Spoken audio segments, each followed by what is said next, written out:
By a show of hands, how many of you ever wanted to do something adventurous, but when the action was needed, you decided not to complete your adventure because of fear?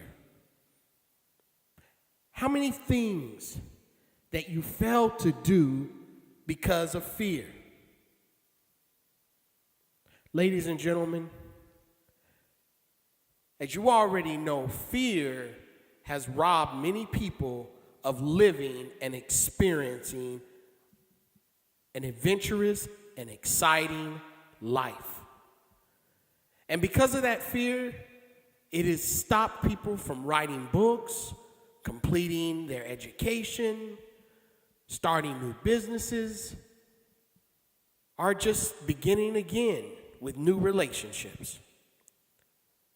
It's been said that fear is false evidence appearing real. But when you're dealing with that fear, it sure does seem real now, doesn't it? I recall a time in my life where I had an opportunity to be extremely adventurous. And during this time, I wasn't really prepared for what it is that I was going to have to do. And the task was walking over fire. Now, I'm sure you've all heard of people walking over fire. And you probably thought, well, it probably is a host, or it's fake, or it's something that is not real, and that you'll never do it. They must be crazy to be walking over fire. I mean, there's a lot of things that we might say. But if you're ever put in that position, let me tell you, it's real. It's fire, and it's hot. One year I was at the Tony Robbins seminar out in Los Angeles with a friend of mine, and I attended the seminar just for support. Not just support, because I kind of like listening to Tony Robbins. He's an exciting dude. But while I was at the seminar, a point came to where we had to all join a group of individuals to prepare for the fire walk. Now, because I didn't want to seem unsupportive, I decided to take my shoes off, roll up my pants leg, and take the walk towards the fire pit and participate. Now, I didn't really plan to participate. I only really planned to watch. But as I started walking over towards the fire pit, we had to go through this area where it was dirt. So, hey, I got some sensitive feet. I was hurting. Let me tell you, my feet was aching. I have sensitive feet. So as I started to get over there, I started to think, well, man, if the fire felt anything like these rocks on the bottom of my feet, I definitely wouldn't be walking over it. But not only that, I was always taught as a kid that if you played with fire, you're bound to get burned. So as I began my walk, I realized that I was in the middle of about 300 to 400 people. And here I am, a small gentleman, looking, trying to see what's in front of me. And before you knew it, I was in the front of the line. And it was my turn to take this walk. I looked down, ladies and gentlemen, and all I could see is these little embers of fire going across. And let me tell you something, and I looked to the left and the right, and there were other people just going past and walking over the fire and celebrating. And I realized that, heck, if they could do it, I can do it. And I looked down again, I said, you know what, if the day was that I should walk over fire, this should be the day, because it looks like this fire is just about out. But it wasn't the case, because just when I had the nerves to take the first step, the gentleman that was conducting the whole event stopped me. He said, wait.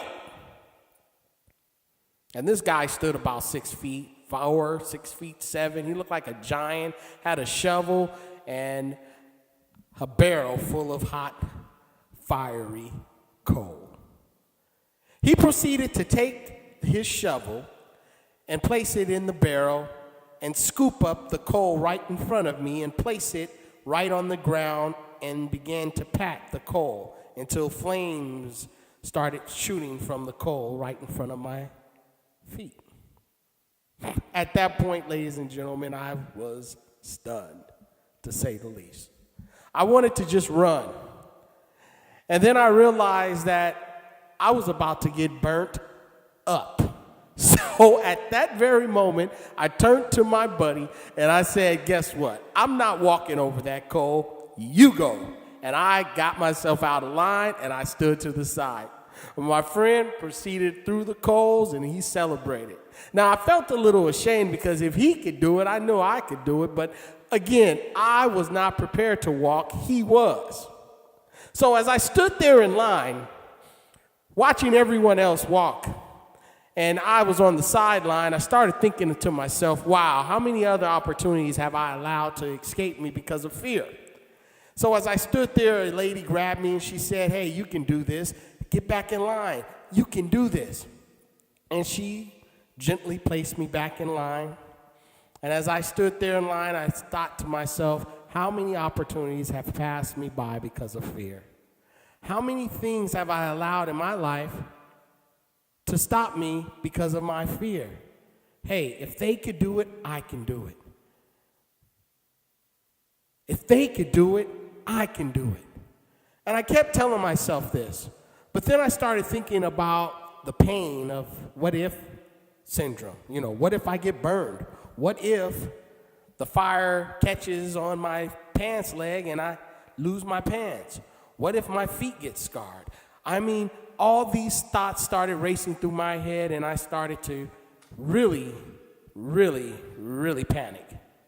But before I could panic, I started to think about my goals, you know, what I wanted in life, things that I wanted to accomplish, and what if I could actually do this fire walk, and just what if I had victory and accomplished it?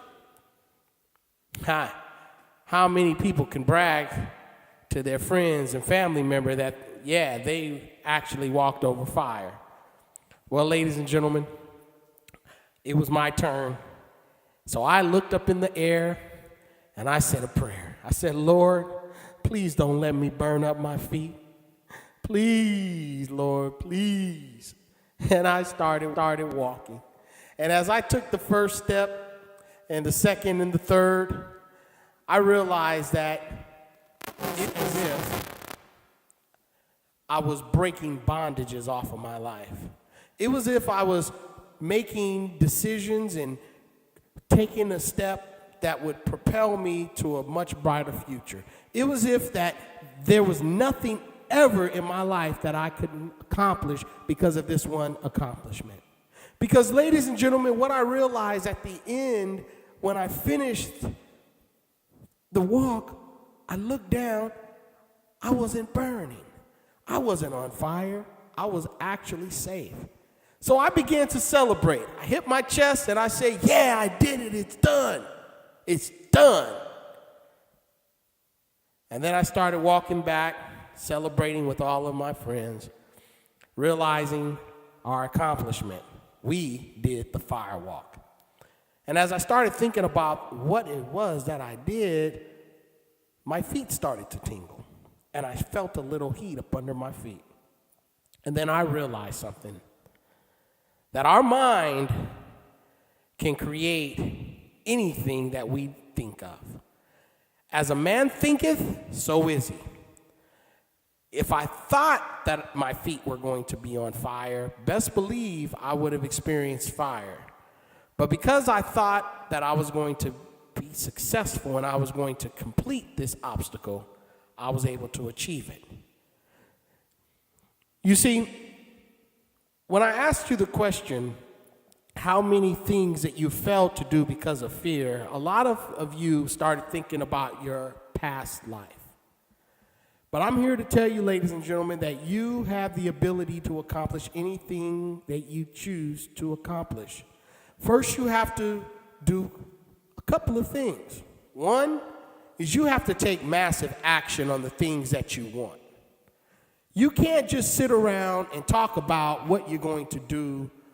You're going to actually have to do something about it. You're going to have to take action. And then you're going to have to decide. Well, that's the first thing. Then you have to take action. Many of us have decided to do things, but we've never followed through with our decision because of fear. Just maybe we might succeed, or maybe the pain of not succeeding is so hurtful that we are not willing to try. You know, if I would have never tried to walk over fire, well, I probably would have got burnt up if I would have just tried. But because I made a decision that I was going to do it, I actually succeeded. So today I want you to make those two decisions. Make a decision to decide on what it is that you want, and then two, make a decision to take action and don't allow anyone or anything to stop you from reaching your goal. Ladies and gentlemen, this is Chante Earl. Make sure you go out and visit my website, liftingdreams.org, and share this message, because I believe that all things are possible to those who believe. Take care, and God bless.